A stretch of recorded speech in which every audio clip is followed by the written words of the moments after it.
What's up, Hokie Nation, and welcome into this edition of the Tech Sideline Podcast.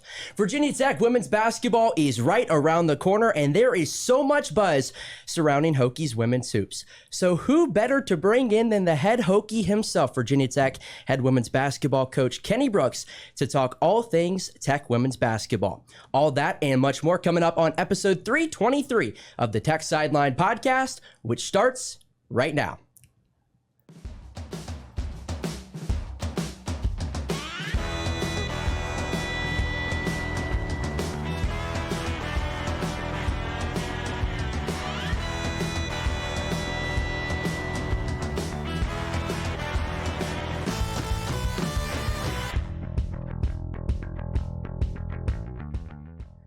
We record on Friday, October 27th, 2023 from the Tech Sideline High Tech Studios in Blacksburg, Virginia. If you are watching on YouTube, make sure to like and subscribe to our channel, and please share a podcast with a friend. Well, guys, I think some introductions are in order. To our right is our managing editor, David Cunningham. Across the way is our honorary guest making his second appearance, on the Tech Sideline Podcast, Tech women's basketball head coach Kenny Brooks. Behind the scenes is our best podcast producer in the land, Nick Brown, and I am your host today, Carter Hill. Well, Coach, first off, thank you so much for coming on. I know it's a very busy time of year with the season leading up, but very excited you could stop by. It's my pleasure. My pleasure. Had a lot of fun last time, so I couldn't wait to get back. Yeah, I'm glad to have you. And you bring an ACC championship with you in a Final Four appearance. Before we get into some hoops, though, I want to ask you about, we're recording this on Friday night after Thursday night football game in Lane Stadium. I know maybe not on a Thursday night, but at least some of those early weekends in September, that is kind of a big recruiting tool for you guys. And you have recruits come into town and you take them to the football game. When Virginia Tech fans come in droves to Blacksburg and that place is sold out and you got Enter Sandman going, what is that like as a recruiting tool for you guys? How cool is that to be able to pitch that to potential recruits? Yeah, it's phenomenal. It really is. It just really shows the true nature of Hokie Nation. And we're not in a big city, which we obviously know, and we don't apologize for that.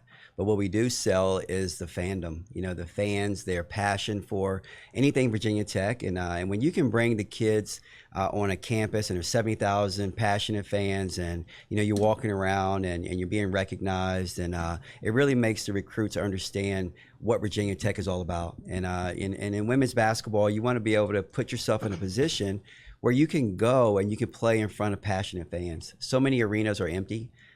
We can really boast that our fans really support, and it's on display on Saturdays and beautiful in Blacksburg. And we've been very blessed to be able to show recruits that, and it's really helped us in the process. Flashing back to actually ACC tip-off on Wednesday, Jim Phillips, the ACC commissioner, took the podium and talked about the future of the ACC tournament. He said that potentially not all 18 teams would be invited, and maybe it expands beyond a Greensboro site. Do you have any thoughts on that by chance? Well, first and foremost, I love Greensboro. The people in Greensboro do a magnificent job for women's basketball. You walk into that place, extremely professional. Everyone's friendly. They kind of herd you around in a very professional manner, so you feel like it's a big time event. And that's what you want for our student athletes. You want them to have the experience. We all grew up on ACC tournament basketball. And to be a part of that, you really want that experience to be great for the kids, to be able to share something that they'll remember for the rest of their lives. So Greensboro has been tremendous to us, even better since last year's experience. So we really love it. But I understand what they're talking about. And there are a lot of, we're spoiled. We're fortunate that, it's only a 2-hour drive for Hokie Nation, which represented extremely well last year in supporting us. But I do understand that there's added teams and, geography for other teams. They want their fans to be able to come. So the men move it around probably will happen, but I love Greensboro and what they do for us. As far as the expansion, with other teams coming in, to have all 18 participate, it means an extra day. And that's a 6-day tournament. And that's very, very long. 5 days is really long. Yeah. And so I know they have some decisions to make, but you really want the experience for the student athlete to be first and foremost. Yeah. When you took over this program in March of 2016, Virginia Tech women's basketball was 2 years removed from a last place finish. in the league. Now in 2023, you're coming off a ACC championship, a Final Four appearance. You were number 1 seed. You're the preseason pick to win the league as announced on Thursday. When you think about your first 7 years and where the program was to where it is now, where does your mind go? It's mind blowing. It really is. You know, people say, did you vision this? Did you envision this amount of success? And I had to stop and think. And I said, I didn't envision it. I dreamt it. You know, you hoped that you could get to a situation like that, but to envision that you're going to win an ACC championship when it has never been done here, as you mentioned, 2 years removed from coming in last place in the ACC. To being a number 1 seed, to taking a team to the Final Four. All right, that's a pretty good dream in itself. And but you know, it's a testament to every student athlete that we had to come through here, every coach that's come through here, everyone who's really believed in what we were trying to accomplish. And then you add, you know, some of the great players that we were fortunate to be able to get. Elizabeth Kitley is a generational player. As she's proving statistically, she's scored more points than anyone ever has. She'll probably put that record away this year where no one will ever be able to break it. You know, Georgia Amore, you know, the way she's elevated our program. And we're very fortunate to have those young ladies. So I can't say that that's what we envisioned, but that's what we dreamt. And now it's a dream come true. And now we want to try to build on it.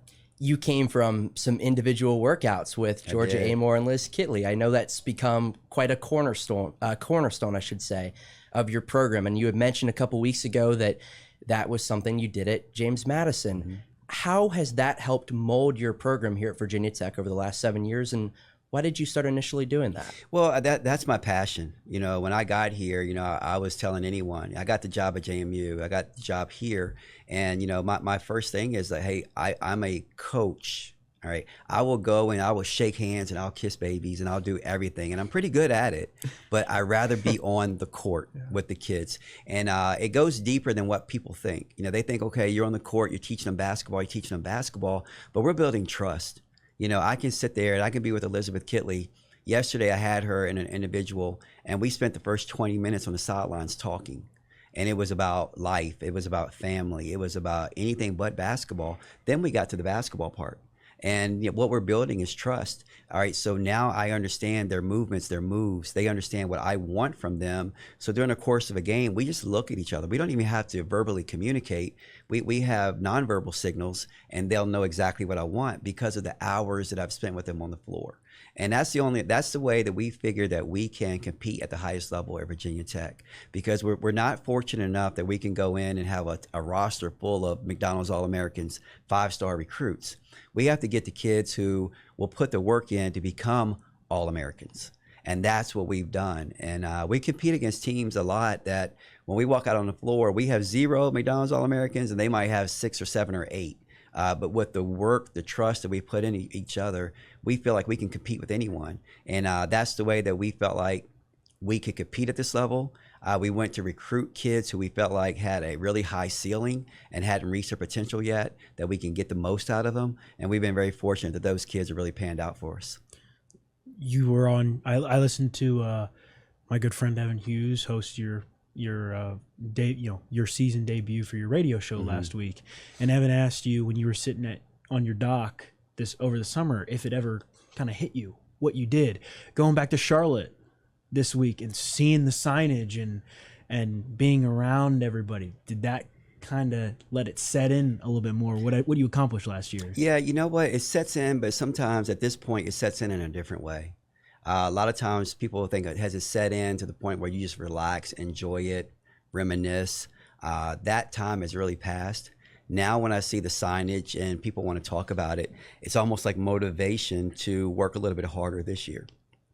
And for anyone that says, hey, you know, you're going to do it again, we stop them very quickly in their tracks, because we don't want to discredit what we did last year. What we did last year was so hard.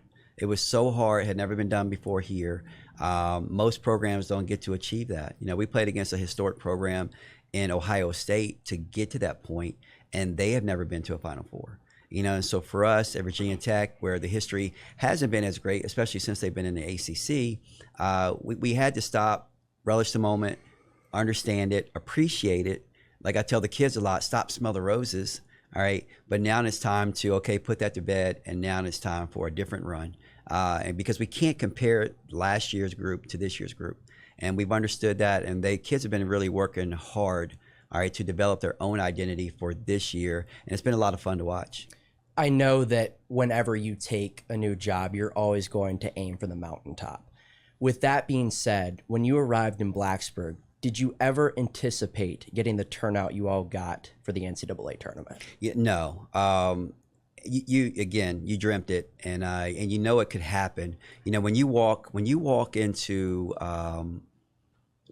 Castle Coliseum when the men are playing, and they play Enter Sandman, and the whole place is jumping, and you know, just the energy in the building, the buzz.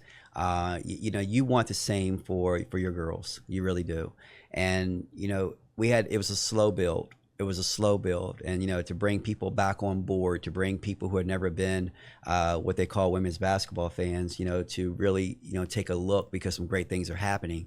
And when we walked out to play the first 2 rounds of the NCAA tournament, it was unbelievable. I was just so gratifying for my girls to be able to, because they work hard, you know, and their counterparts are right in the same building in Honhurst, and they see how hard they work. And now our girls are working as hard, and now they're getting to have that full capacity, that electric, that buzz, and that was tremendous for us. And one of the coolest moments I've ever had in coaching ever was when we were playing the games, and the NCAA wouldn't allow us to play Enter Sandman, and the crowd sang it a cappella, and it really caught us off guard. Because we were bummed out we weren't going to get to play it. We wanted to hear it. We wanted to see, you know, 9,000 people jumping up and down when Enter Sandman played. And so when they started singing it a cappella, the first game against Chattanooga, I think it threw us off, because the first possession was a turnover. Okay, and we were like, okay, calm down. That was cool, but calm down. The second game against South Dakota State, I think we were ready for it, and they started singing it, and it was great. And Georgia hits a 3 right in the middle of it. They stop, they cheer, and then they went right back to where they left off and finished it a cappella. And that was one of the coolest moments I've ever had as a coach, because normally I drown all that out.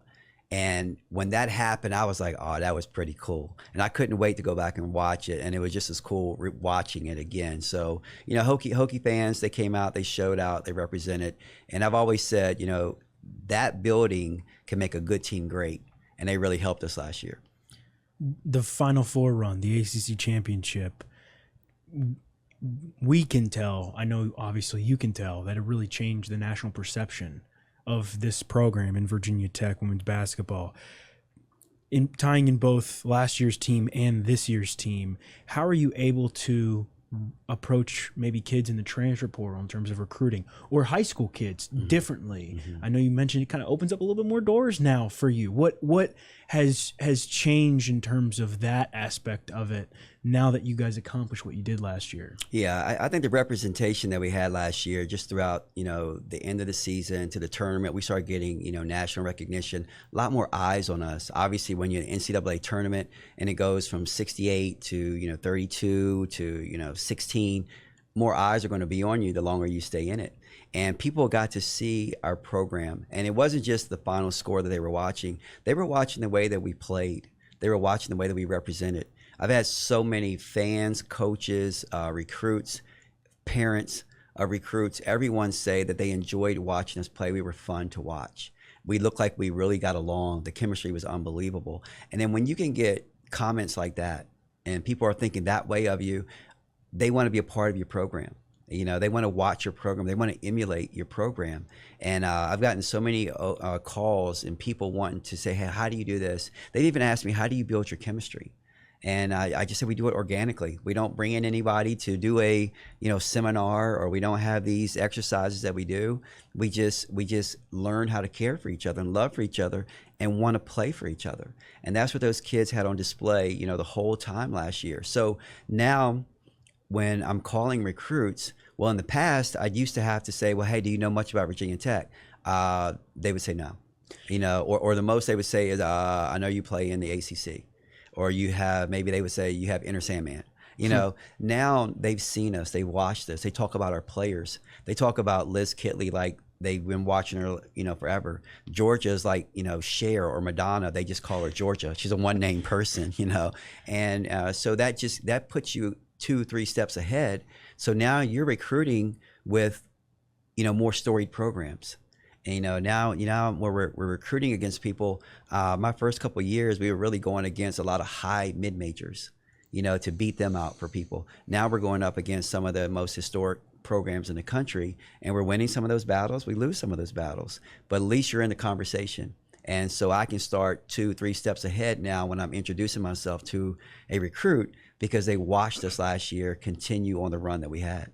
Speaking of the portal, Rose, Matilda, Olivia, what do those three bring to the table to y'all this year? They're pieces to our puzzle. All right, they are the pieces to a Lego set that you need. Okay, if you don't have one, you're not going to be able to put it all together. All right, so they're huge parts of what we wanted to do, and those were the 3 kids that we went out and sought. Okay, we don't go in the portal and just say, hey, who scored the most, who's the highest scorer in the portal. We watch these kids to see if they're going to fit. Are they going to fill a void that we need? Are they going to fit our system? Are they coachable? Are they Virginia Tech kids? And those were the 3 that we identified. For us, we got a late jump on everything because the portal opens up, all right, soon as the NCAA tournament starts. And, I would feel sick to my stomach if I didn't give my full undivided attention to that task, because that's what you build for. You don't build to get to the NCAA tournament, then you get there, then all of a sudden your focus is somewhere else because you're trying to maintain something. You want to focus on the tournament. So we were really behind in that process because we kept playing, but we knew who we wanted. We had some early conversations with them to let them know we were very interested. And then as soon as our season was over with, boom, we went at it full bore, and we knew who we wanted, and we went 3 for 3. We got 3 kids we wanted, we got them, and we were very fortunate because they all fill a void that we needed. Matilda will step in for, Kayana Traylor, much different, but I think they will have the same kind of production. KT did a phenomenal job for us and doing a lot of things. You're playing off the ball, guarding, downhill driver, where Matilda will fill that void with. She's a tremendous 3-point shooter. One of the best I've ever seen. She shot almost, I think, 40% last year from Michigan State. You put her on the other side of a Kayla King and a Georgia Amore with Liz inside, I think she's going to get a lot more wide open shots than she ever anticipated.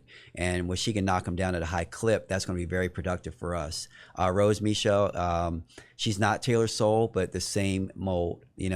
Strong, athletic, plays downhill, crashes the board, rebounds, doesn't need the ball in her hand every possession to be effective. And I think she's going to be tremendous for us. Olivia knows the league extremely well, has played over 100 games in the ACC, and now she brings that experience to us where we don't have to rely on inexperienced players. And they just add something. Everybody adds something to the group, and they're great people. They're great people, extremely coachable, just want to come in and really help us get to another level that we got to last year. Taylor and Kayana and Demo, they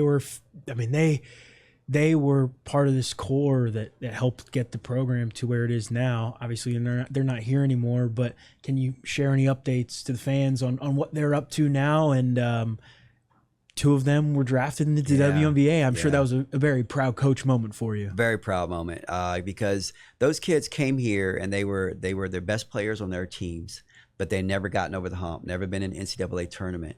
And they both sacrificed a lot to get to this point where they could win. And they would love to have more shots, but they knew what they had to do for us in order to win. And to watch their sacrifice really get them to where they wanted to get to, it's a story. It's a story in itself that you can continue to tell future players, hey, look, they came in, they played in our system, they sacrificed a little bit of their shots or the stardom or whatever, and they still got drafted because we won.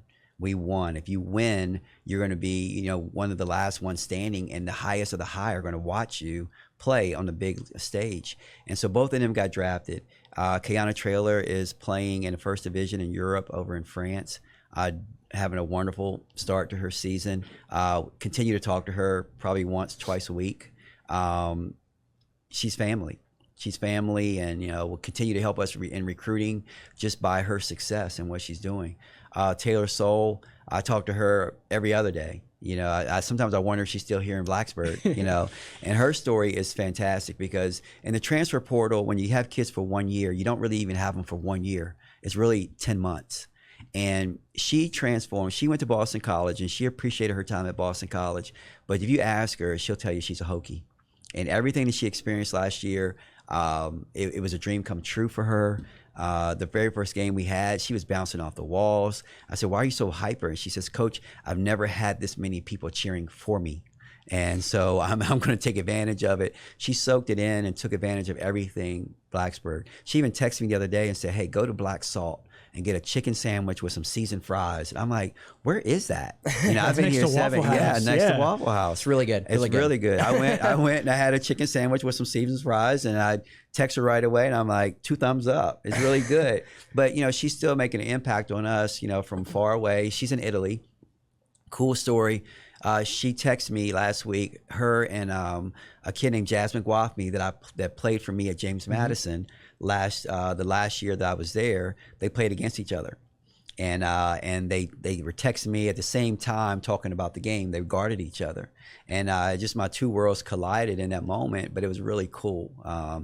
Demo is living in Charlotte. And you know, she's trying to figure out whether or not she wants to play anymore. I think Demo is going to be a tremendous coach. She's going to figure that out, find a spot, because the kid just loves the game. And then Taylor Guyman had an opportunity to come back for 1 more year, but decided to forego it. She was a biomedical engineer. Extremely smart. Very, very smart. She's well equipped. Very, very well equipped. So she actually is partnering up with a couple of Duke football alumni who they go and they make equipment, preventive equipment, or equipment to help athletes.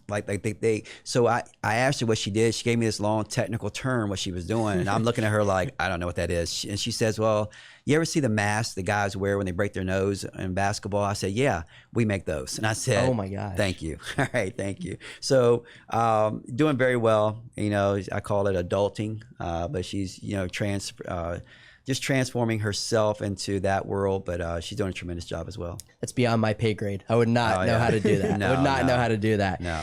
Well, this summer, you announced Lindsay Hicks as your new associate head coach. I know she's been here for a couple years, but what has she meant to y'all's program since she arrived? Yeah, she's tremendous. Has a wonderful temperament.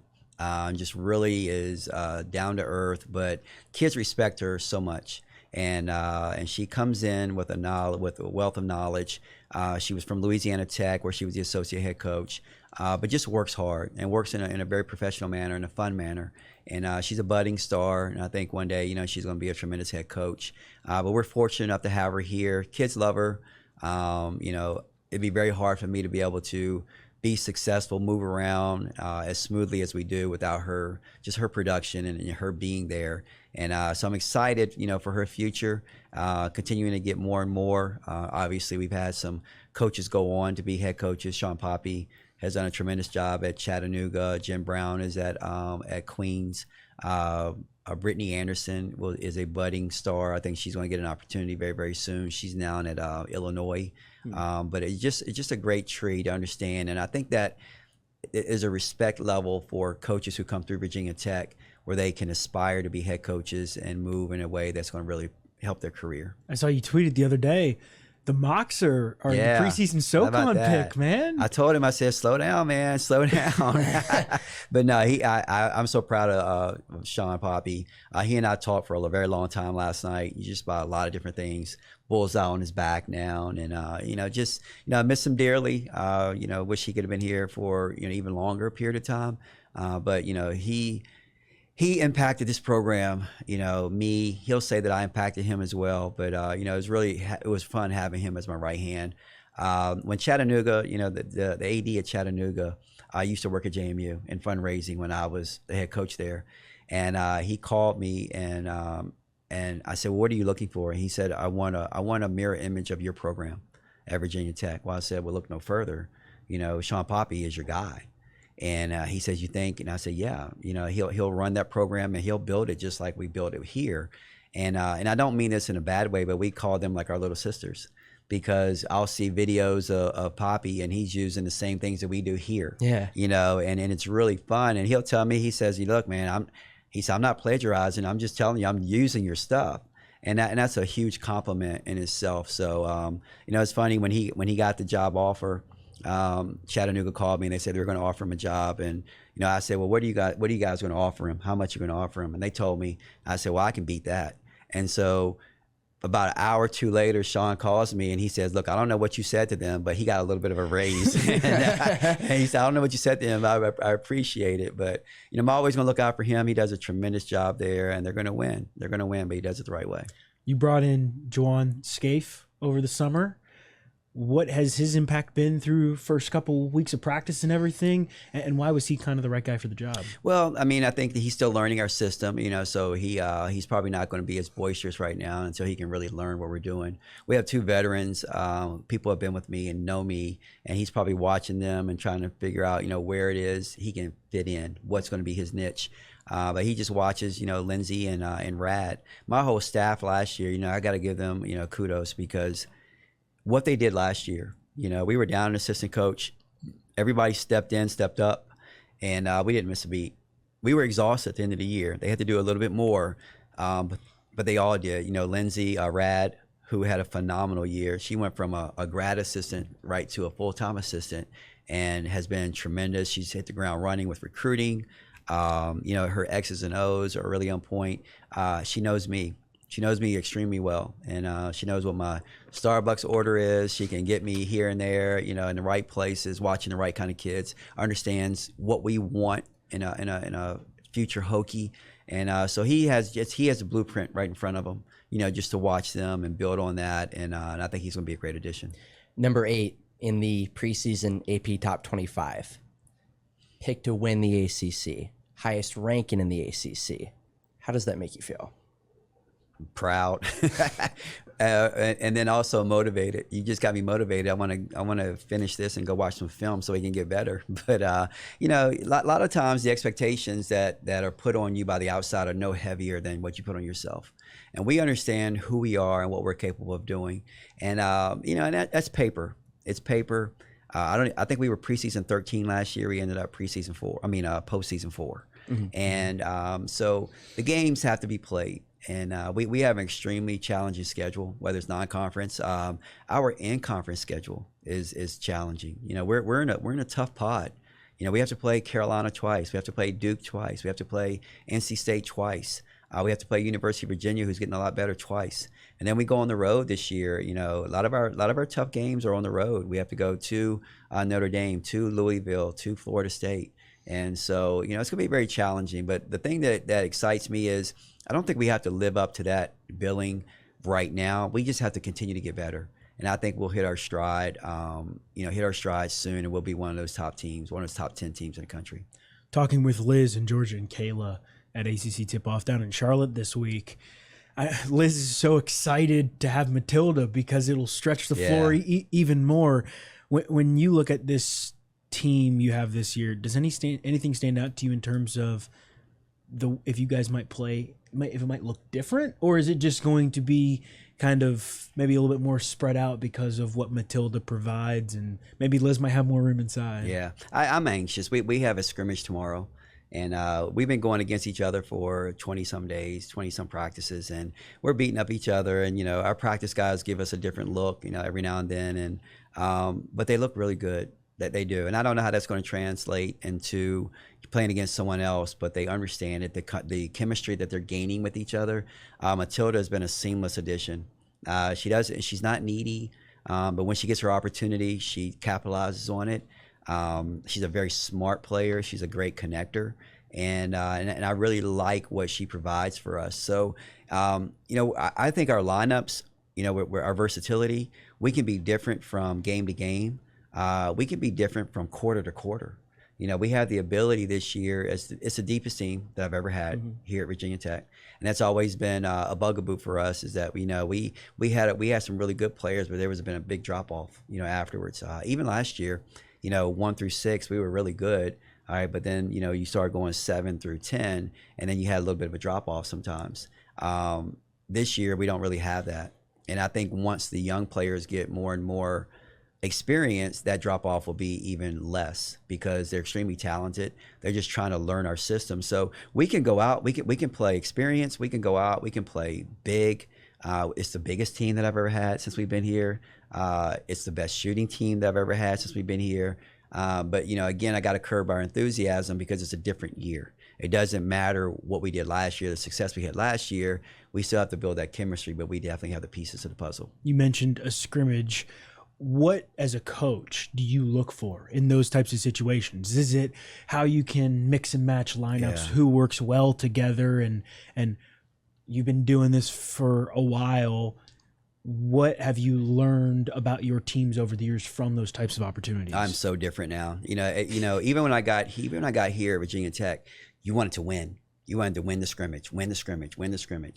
And what I learned from that was no one knows. No one cares. You don't even care. You don't even care, what it is. You just want to see how kids are going to play. And we have a lot of kids. I have 9 players who have never played for me other than the couple games in Greece. So that's exciting for me to see how they respond. Because sometimes, you take Georgia Amore, for instance. Georgia Amore is not my best shooter. Okay, not my best shooter. If you watch them in practice or you just line them up, okay, Kayla is arguably a better shooter than Georgia, and Matilda is arguably a better shooter than Georgia. But when you turn the lights on, Georgia has to have that shot because she's an in-game shooter. And you don't know what it is. You don't know why it is, but you just know that. So if I'm going to draw up a game-winning play and I need a 3, it's going to Georgia Amore. And that's because when the lights come on, she performs. She's a performer. And so now I have 9 kids who I don't know. And we went to Greece, and I got a little bit of a taste of what they could be, but we don't know. Now we have a better competition, and we're going to see what they look like. So I could come up. So what I need to see tomorrow is not try to win the game. I'll probably try to win the first quarter, maybe the first half, but really after that, then I really need to see some of those other players and what they can do, win, lose, or draw, and then I can figure it out what we need to do for the next couple of weeks before we play our first game. You mentioned scrimmages. How much of an impact do you think the true freshmen will have, and how have those preseason scrimmages helped you visualize how much of a role they could have? They're as ready or more so than any freshman group that I've ever had here. That's including Liz's freshman group. As a matter of fact, I was so curious. I went back 4 years ago to see when we played. We went to Italy. Liz's freshman year, Kayla's freshman year. We went to Italy, and we played 3 games. And we dug those tapes up, and I wanted to see Liz's movements compared to what Clara Strack's movements are. I wanted to see Kayla's movements compared to what Karis Baker's movements are. And there's not a lot of comparison. And the group now, they're way more fluid, physically ready. They just don't have the experience. But I'm so excited about their makeup and who they are. I just walked out. I came straight here from working out Clara Strack, and we're doing a lot of the same things that we did with Liz to get her to this point. And Liz would even argue that Clara is probably a little bit ahead of her, at the same stage. But you can't estimate what Clara's going to do from freshman to sophomore year. That's when Liz took a huge jump. And so that still remains to be seen, but she has a work ethic. She constantly wants to get in. She'll come in and she'll watch Liz work out. The guards will come in and watch Georgia work out. And if you listen to them, I was talking to Mackenzie Nelson the other day, a freshman from Connecticut, who was Connecticut Player of the Year. And she said, I knew I was going to come in here, but I didn't know Georgia was that good. And she says, she said, I knew she was good, but I didn't know how good she was. And she said, I have to not get down on myself because I have to continue to remind myself that that's one of, if not the best point guard in the country. And that's only going to strengthen me. So she'll come in and she'll watch Georgia work out. Georgia and I will go to a film session, a private film session, and Mackenzie will follow. And she'll just watch and listen to what we're saying. So they have that drive, that want to get better. Karis Baker, is going to be a tremendous. I think the two that probably will contribute most for us this year is probably Clara Strack and Karis Baker. They both bring tremendous size at their position. They're skilled. They play hard. They just have to get experience. I actually kind of asked Georgia about that a little bit this week at ACC Media Days, and she laughed and said that Mackie's annoying because she follows her around so much. And she said it reminds her of Gemma, her younger sister, because she's like, I go in the weight room. She's like, I'm doing like 8-7 on the treadmill, and Mackie comes up next to me and just goes up to 8-7 immediately. And she's like, I tick it up, and Mackie does the same thing. And it's like, she's like, stop copying me. But she's like, I guess I'm doing something right. Right. No, it is. And it's tremendous. It is like that sisterhood. It is like that little annoying sister. But when you get out in public, who do you protect the most? Your little sister. And so I think she's helping prepare, Mackie or Samaya, and with the understanding that, she didn't have the same type of tutelage when she was a freshman. It was Coach Brooks tutoring her, and it wasn't always pleasant, because I needed Georgia to be better quicker than I need Mackie to be better, because Georgia was the starting point guard. And Mackie has the luxury of sitting back and watching and learning. And when she gets her butt kicked, she has to, learn from that, and understand it. And I think that's really what's happening. And that's why this group is very special. It was a top 15, top 20 recruiting class in the country. And they've come in and they've done a really good job of just really showcasing what their capabilities were. We went to Greece, and it was lesser competition. But Clara averaged 20 points and 14 rebounds. Okay, I don't care if you're playing against a middle school and you get 20 and 14, that's still something. Yeah. And then Karis Baker, she had one game where she had 7 threes in a game. So they have those capabilities. It's like gotta get their feet wet and understand the tempo of the game at this level. And I think they'll be really good for us. What's it been like to have Liz and Georgia and Kayla around to kind of have them show the young kids the ropes? Yeah. You mentioned when you had media day a couple weeks ago, there's been a couple times during practice where one of the freshmen walks straight by you to go talk to Georgia or Liz or Kayla about something. Instead of asking you, they go to ask their teammate. What is that leadership like from that trio? Obviously they've been around for so long. Yeah, it's special. It really is. Dante Lovett's dad, Billy Lovett, big friend of mine. I've known him for 20 years, and he's a high school coach, girls coach. He came to my practice yesterday, and he was sitting there, and what you're talking about was on full display. And we're going through our stuff, and I told him, I said, we will start practice with them going over our plays, and I said, watch them. They will conversate with each other. They'll talk to each other. And right on cue, without me saying anything, Georgia, Liz, and Kayla, who are 3 of the smartest players I've ever had, 3 of the smartest players I've ever had in my life, they started talking for about 2 minutes about the angles that they wanted to take off of a particular play. And his mind was blown. And he was like, hey, are you kidding me? And I said, that's what they are. And they just understand me, my system, how I want things, when I want them, and they're able to dissect it so well that they can go and they can tell it to the other players. And so now when the other players have questions, I don't always have to answer it. The assistant coaches don't always have to answer it. Liz will tell Clara, this is what you want to do. And it's like the credibility is right there because obviously she's the best player in the ACC. When Georgia talks to our little point guards, you guys are too young for this, but it's like E.F. Hutton. There used to be a commercial. Google it, find it out. When E.F. Hutton would talk, it's like these commercials, everybody would stop and listen. They would stop everything, still quiet, and that's the way that she is with them. So that is a tremendous addition for me because I'm not always on the court. I'm not always, in the corner when they're wondering something, and the upperclassmen can do it so much that they are so smart. It was so funny. Kayla's probably, we kind of tease that Kayla is probably the smartest of the group. Liz and Georgia are extremely smart, but Kayla just has this like photographic memory. She doesn't forget anything. So we were talking about a play yesterday, and Kayla was kind of like really off about what she was saying, and we were all just confused. And we were like, are you talking about a different play? And Liz got so tickled because Kayla said something wrong. For the next 10 minutes, she kept talking about it. Kayla messed up, but that's how good they are with everything. And it's a coach's dream. It's a big plus for us because they can just come up with stuff and just really help whatever the situation is. This is a very random sidebar, but it has to do with your future son-in-law. Mike Young said that he let Hunter Couture install a play. It sounds like that Georgia and Liz and Kayla are, they're intelligent enough and they know your system well enough to install a play. Have you ever let a player install a play before? Oh yeah. Or tweak it. Yeah. Or tweak it. We were playing UVA last year at UVA, and they were playing us a certain way. And it was in the heat of the moment. I mean, I think we were up by like maybe, 6 or 7 going down the stretch, and we needed plays. We needed to make some plays because I remember Liz was in foul trouble and Taylor Soule were in foul trouble, and both of them were on the bench. And we were still trying to hold them off while, we could get to the point. And Georgia comes up to me and in her Australian accent, and she's like telling me like a play that we could run. And I said, slow down, baby. I said, speak English, okay?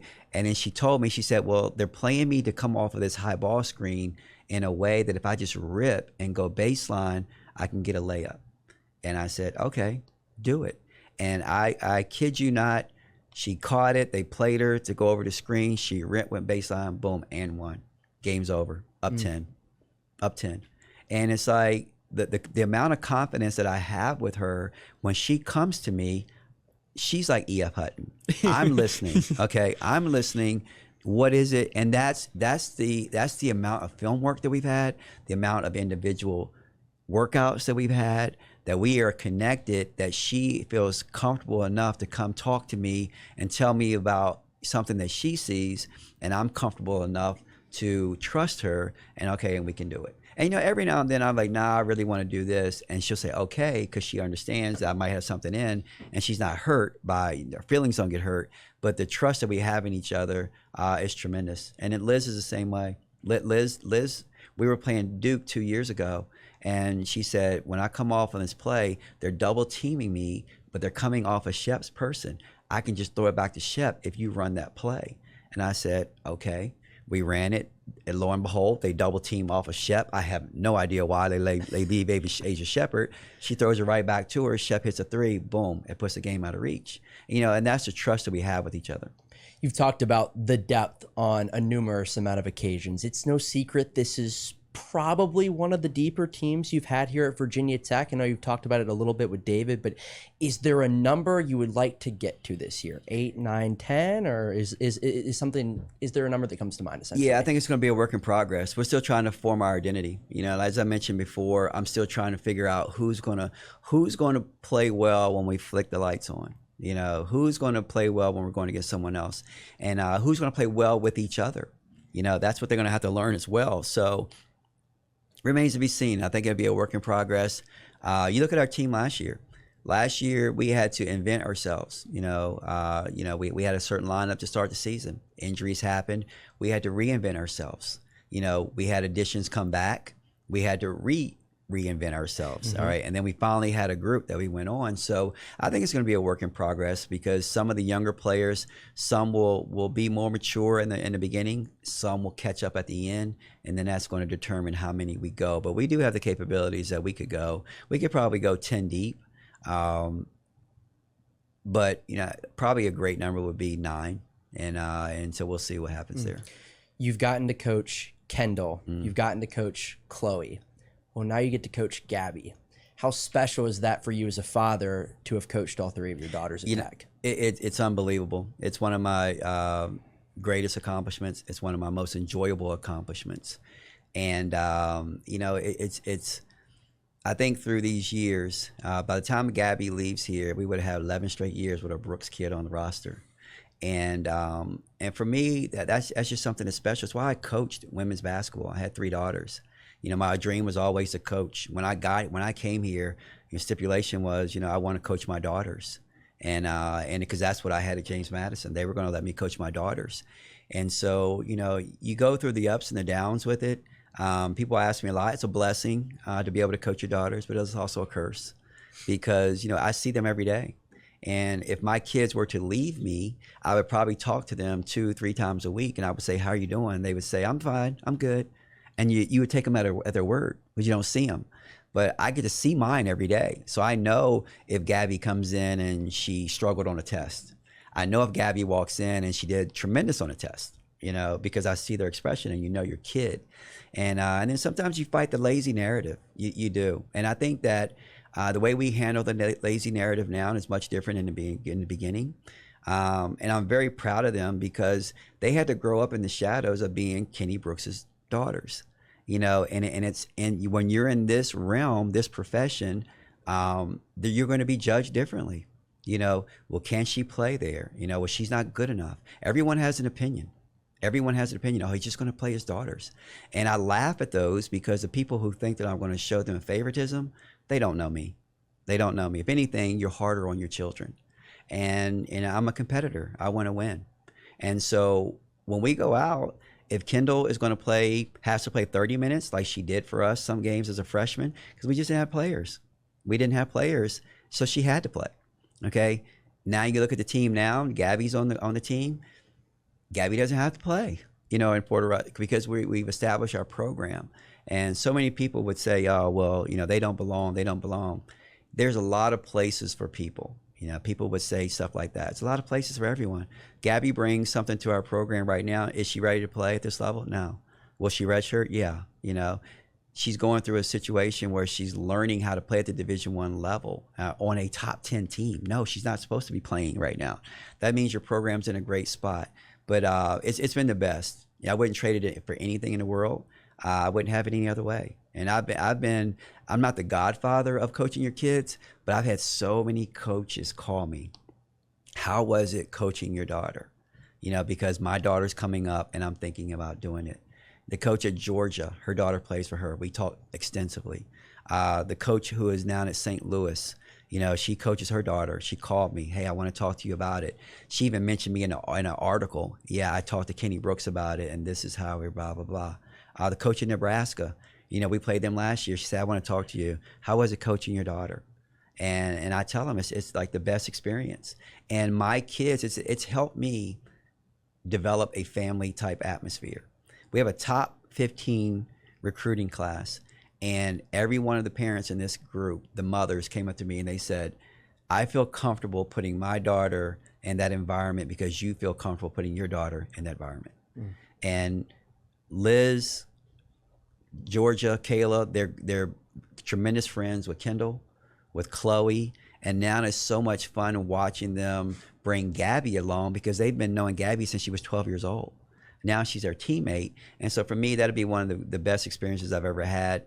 Whether Gabby scores a point for us or not, Kendall had a tremendous career. Having Chloe around, it's been the best, and it's been really helped me make me the coach that I am here at Virginia Tech, because if they couldn't have come here, then I wouldn't be here.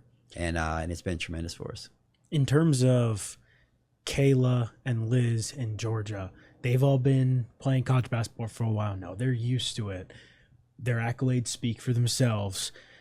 When you're working them out and they're like working on individual skills, is there a point as a college athlete where the process of getting better changes? Yeah. Like in terms of you work on your fundamentals so much that you have, I don't want to say, because you can always work on your fundamentals, right. But like where you have figured out a lot of the bigger picture and then it's just kind of tweaking some of the little stuff and refining that. It is. And we had that discussion this year.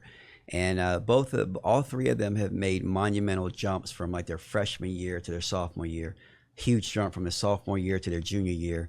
Junior year to their senior year, it gets a little bit more refined.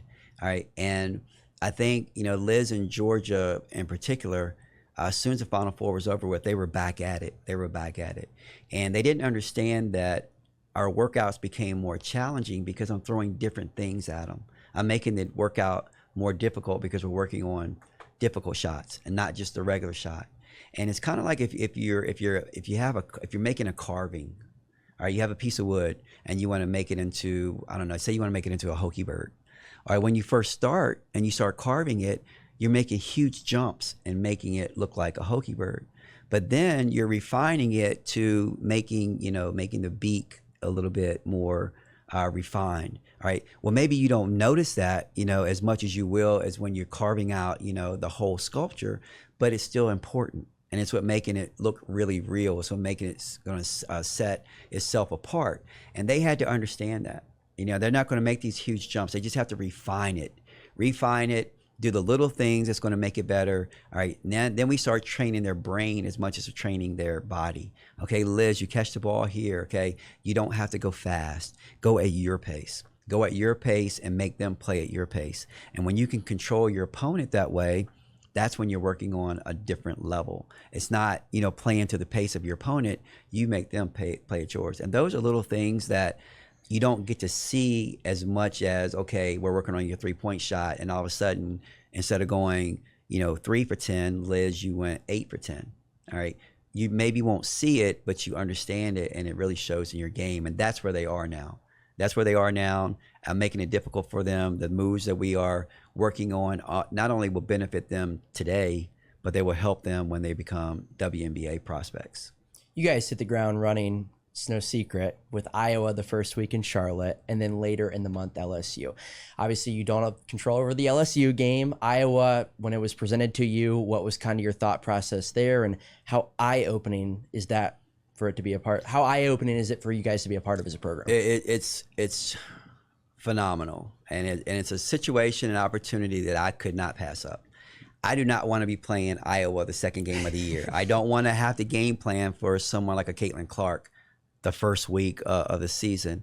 But when the opportunity was presented to me, it took me only a few seconds to look past that and my wants and what it would mean for not only our program, but for women's basketball.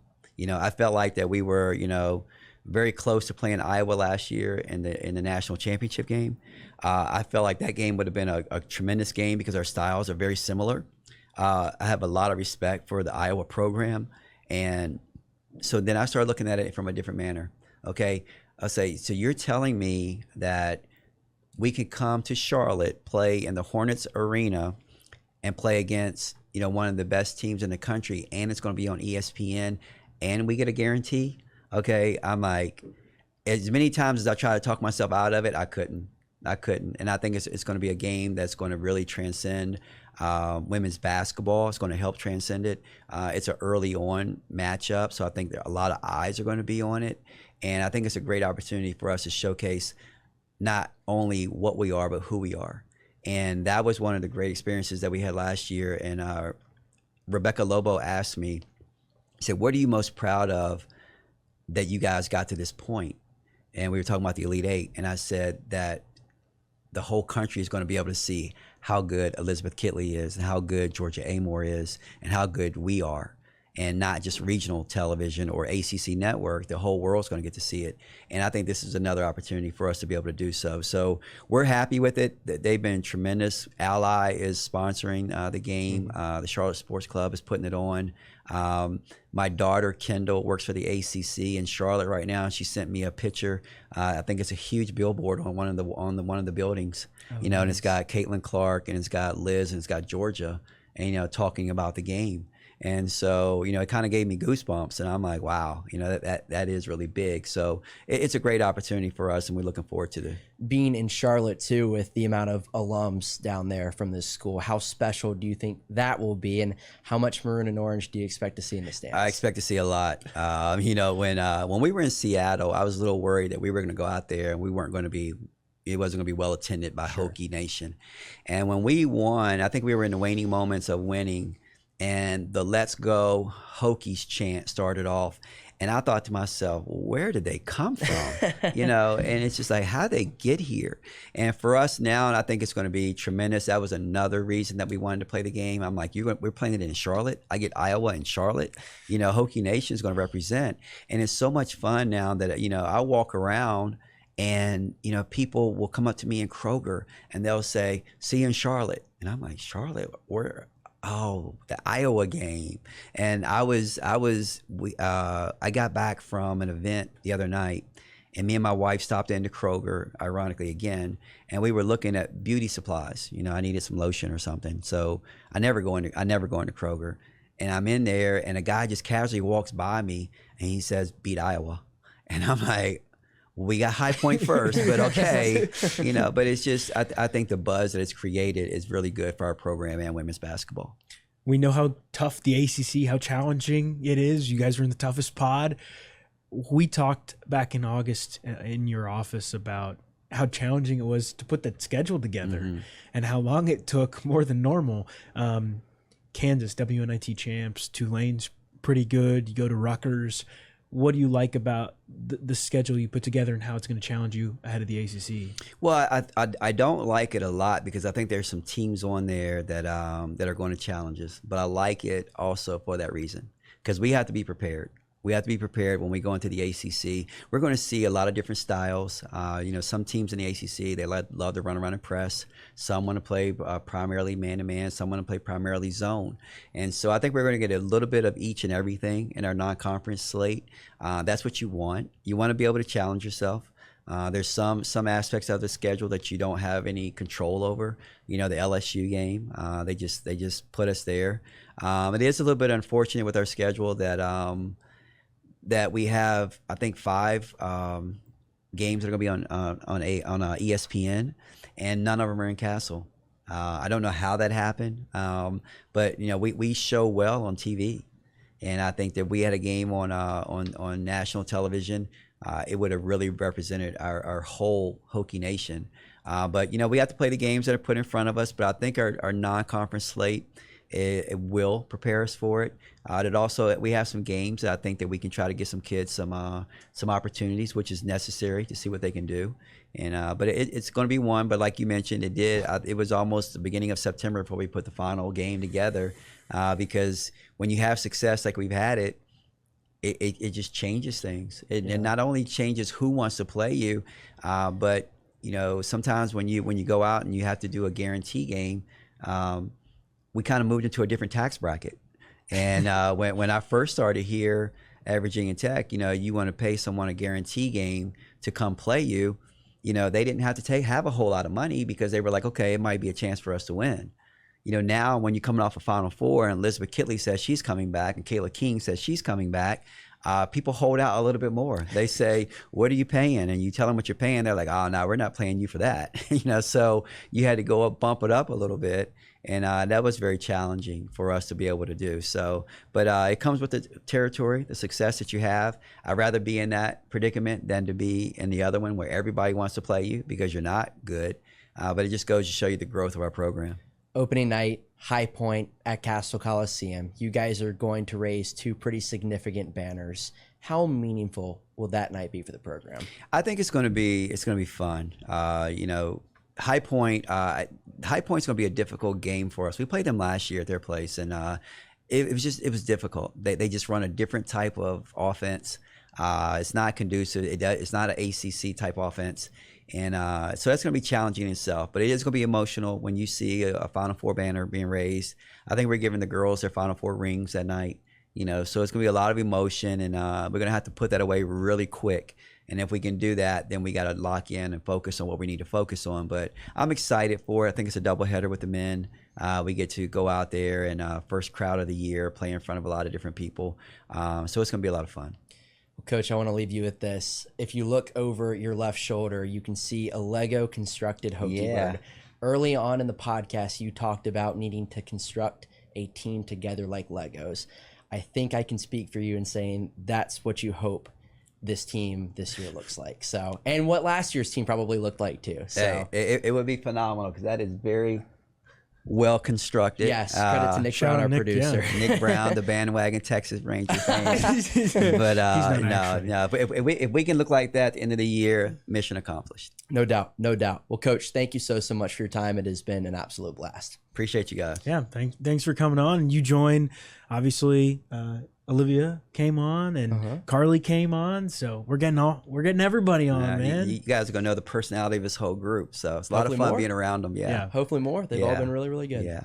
Well, for head coach Kenny Brooks, for David Cunningham, for Nick Brown behind the scenes, I'm Carter Hill signing off for episode 323 of the Tech Sideline Podcast. Thanks for tuning in, and we'll talk to you for the Syracuse recap next week.